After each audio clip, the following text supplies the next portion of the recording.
Hi everyone, I'm Yamina Pressler and I'm really excited to be here with you today in this session all about science communication to share some of the work that myself and my colleague Dr. Karen Vaughan have been doing linking art and soil science together in lots of different media.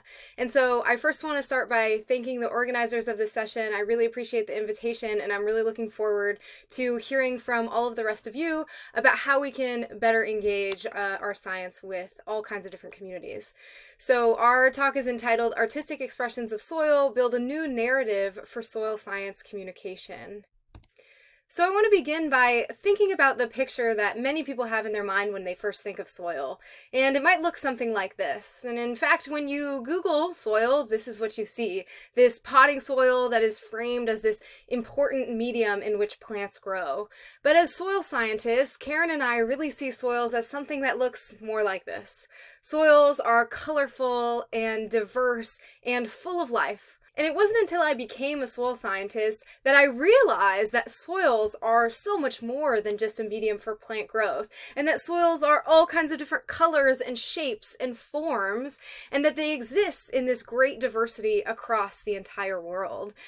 And so we really see soils as this natural wonder that are worth celebrating, that are so much more than just the ecosystem services that they provide us. And in the last several years, we have really been exploring art as an avenue to not only think about how soil integrates into our own lives, but also to share this wonder and celebrate the idea of soils and the reality that soils are so incredibly diverse with all kinds of different audiences. Because what we know from the science of soil is that soils are complex, dynamic, and diverse systems that exist because of the intersection of all of these different soil forming factors. So parent material, climate, organisms, topography, time, and even the influence of humans all interact with one another in order to give rise to these soils that exist out in the world. And so soils are all incredibly unique, and they're this emergent property that comes from interactions within complex ecosystems. And so how do we go beyond this idea that soils are just a medium for plant growth and really start to see them as complex and dynamic systems? And so we can think about all of these different ecosystem services that soils provide. They are important for climate regulation, nutrient cycling. They serve as habitat for this vast biodiversity below ground. They help regulate floods. They preserve cultural resources. They aid in carbon sequestration. And of course, they are incredibly important for the provision of food and fiber. But you know what? The reason that I became a soil scientist is not because I knew all of these things. The reason I became interested in soil science was because I was curious about how colorful and diverse and complex they are. And so it wasn't until I started learning more and more about soils that I realized and could really appreciate all of these many important services that soils provide to humanity. And so I think in order for us to help others, bring them into this conversation about the incredible importance of soils for humanity and for life on Earth as we know it, we have to draw them in with a little bit of curiosity and wonder. And we know from previous research that having an emotional connection to nature can spark this pro-environmental behavior. And so as a result, one of the things that we're trying to do in this space is think about how we can spark an emotional connection in our audience to something like soil. Soils are ubiquitous. They are everywhere. They underlie every single ecosystem. And because of that, it is so easy for soils to fade into the background. And if we want to be able to preserve, conserve, and even restore those important ecosystem processes that soils regulate, we first must care about them. We must love them. We must have an emotional connection to these soils that underlie our feet. And so that's really what we try to do in this space. We ask these two questions: how can art help us better understand soils? And also, how can that in turn help us better communicate about soils? We know that art is an avenue to explore that emotional connection with nature, with the world around us. So what I want to do today is share two different artists. Of course, myself, I will talk about my own experience, but I will also talk about Karen Vaughan's experience, where we have been working together to celebrate soils in lots of different ways. And so I'm going to give you a couple of examples of what we've done over the past couple of years. So I'll start with myself. Much of the art that I do is inspired by the diversity of soil form and function. I have been very lucky to experience this wide diversity of soils that exist out in the world in my career as a soil scientist. Everything from coastal soils to tropical soils to Arctic soils and everything in between. And it is one of those things that continues to surprise me and continues to excite me just thinking about how incredibly diverse soils are, and that they are not just this passive medium, but really this integrative, dynamic ecosystem.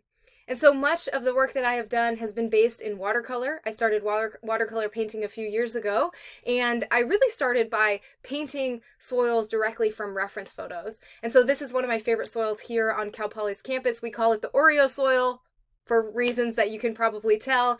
And this soil is really dark in the surface because it is enriched with organic matter. This is a pretty productive grassland system, as you can see. And then down in the subsoil, the soil is this whiter color because it is enriched with calcium carbonates. And so this is an example of a piece of artwork that kind of tries to get at the essence of this soil here. And so when I started, I really was painting directly from reference photos or soils that I had experienced in my own life. This is another one. This is actually a picture that Karen texted me of a stream cut from an abandoned gypsum mine out in Laramie, Wyoming. And a few hours later, I was so inspired, I decided to paint it, and I sent that picture back to her. So it's been a really fun way to try to think about what makes these soils really beautiful and unique. This is, of course, sort of an urban or suburban soil, where the other one was more of a rangeland soil. But I think both of these really capture the diversity of different soil forms and functions. But as I continued to go on in this path, I really started to explore this idea of the intrinsic value of soil. So what is it about soils that draw me in, that speak to me? And my art was really a way to explore that. And as a result, my work became much more whimsical. It became much more colorful and less realistic. I didn't necessarily have a specific soil that I was looking at or trying to recreate in an art form, but rather I was trying to embody the feeling that soil gives me when I think about it, when I experience it, when I try to explain it for others, and really just embrace and celebrate soils for what they are. And so my work has become a lot more whimsical. Like I said, this is the Bold collection, as I call it, and these are really small soil profile paintings. For those of you who aren't soil scientists, I often paint a soil profile, which is essentially a straight-on view of a hole in the ground where the soil is exposed. And the reason that I do that is twofold. One is because this is the basic unit of investigation for soil scientists. When we go out and learn about a new soil, we're often thinking about the soil profile. And so it's one of the ways that I can sort of communicate this practice of science in our own field by showing my art in this profile form, but also because in the profile, that's really where these beautiful horizons and layers within the soil are exposed. And so I think it's a fun way to kind of think about them that way. And one of the things that I am also very inspired by is making sure that my artwork speaks to a sense of place. And I think that that's something that soil also does. Learning more about the soils in our local ecosystem or at our field site or whatever it is really help us get to know a place better. And so soil has the ability to ground us and give us this sense of place. And so these are several of mini soil profile paintings that I painted out in the Mojave Desert during the winter, and I was really inspired kind of by these muted tones of the desert. And one thing that I have learned through this process is that art, just like science, is a practice. It is a process, not an outcome. And while I share my art with lots of different audiences, in the end, it is about making it that helps me better come to know the soil itself. That is a really important piece of the work that I do here. And so because of this process of creating art, we can not just communicate what soils look like, but also what they do. And so I want to talk a little bit about some of Karen's work here. This is from an exhibit called Soil, the Rainbow Beneath, where she created these beautiful soil profile weavings that were derived from fibers that came from the ecosystems in which those soils exist. So these fibers were then dyed with pigments, natural pigments that were harvested from those same ecosystems. ecosystem. So there's a very deep connection between the photos that you see here and the weavings. They really do represent these natural materials from that space. And she went through and created a huge diversity of different kinds of soils and communicated them, yes, through the artistic piece, but then also added in sort of, I love this kind of infographic that she made that shows you the different kinds of fiber that she uses, where they were derived from, what they represent, what a forested ecosystem is, and all of the different layers or horizons within the soil. And so this is a way to bring people in to the piece of artwork and then allow them to kind of start to think about the science behind it as well. Another example of this from Karen's work is that she has been able to really communicate these complex ideas in soil science in a simplified manner that is also very artistic. So these are original hand-carved linocuts, and what this photo here demonstrates is a chronosequence, so the process of soil development over time. You can see on the far left there's a very shallow horizon, and then each of the 4 panels in that linocut demonstrate the process of soils getting older and weathering and developing into this distinct horizon that you can see in the 4th one there. So yes, this is an artistic beauty, but it also represents these complex processes that happen within soil formation in a relatively simple way. We can see that soils are dynamic and develop over time really easily by just looking at this figure here.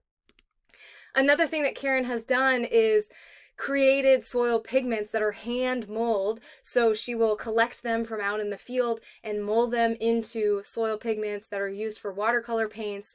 And this slide here shows some of her recent work where she collected ash from the wildfires that happened in Wyoming and Colorado earlier this year and mixed them in with the pigments that she already had and created this new set of soil pigments that speaks to climate change and these grand environmental challenges that we're facing here.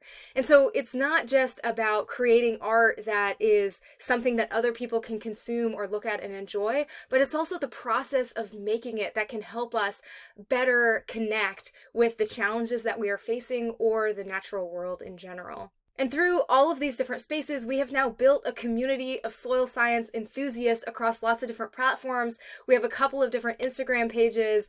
One of the platforms that I show here is the For the Love of Soil Instagram page, and on there we regularly celebrate soil through soil science and soil art and soil scientists themselves, and it's really grown into this community that is dynamic and really engaged in the discussions about soil science. We also recently launched the fortheloveofsoil.org website, and by now we have over 31,000 page views. I looked at that this morning and it blew my mind. Just from this year, from over 49 countries, 80 submissions to our educational resource hub, and this has really become a platform where we want to celebrate soils in lots of different forms. I want to share 3 quick principles about communicating the intrinsic value of soil that could certainly be applied to any other part of the Earth system, no matter what it is that you study. And so the first one is that we really try to create a connection, whether that's small or large, whether that's a connection to color or place, and whether it's a connection to yourself or something that speaks to others. That can come in lots of different forms, but the goal is to connect in a way that is genuine. The second one is to allow yourself to explore the realistic and the whimsical. I think for many of us, when we communicate our science through art, there's a lot of pressure to get it right or get it perfect. But what we really try to do here is to invoke a feeling in our audience. And so it's okay to explore both something that is realistic depiction of your science, but it's also okay to explore the more whimsical side and draw in your audience's curiosity and excitement about that thing that you're studying. And then the last thing that has been such a pleasure in building the soil art community is learning from others and being able to celebrate the ideas and the creativity of others. Because in the end, we want to be able to share this art with a community and also share the process and the practice of art in the same way that we want to share the processes and practices of science as well. So I want to leave you with this. Next time you're thinking about soils and the important services they provide, I want you to also think not just what can soils do for us, but what can soils teach us? What can soils tell us about our place in the world? And how can our understanding of soil science be better translated through lots of different communication approaches by celebrating these different artistic, creative, and scientific ways of coming to know a thing, such as the soil? Because here we really think that soil is worth celebrating. And in order to preserve and protect something, we have to be able to love it and value it and care for it first. Thank you so much for listening and for taking the time to join me on this artistic adventure. We hope you'll join us in celebrating soil in the future. It was really a pleasure, and I'm looking forward to learning more from all of you in the future as well.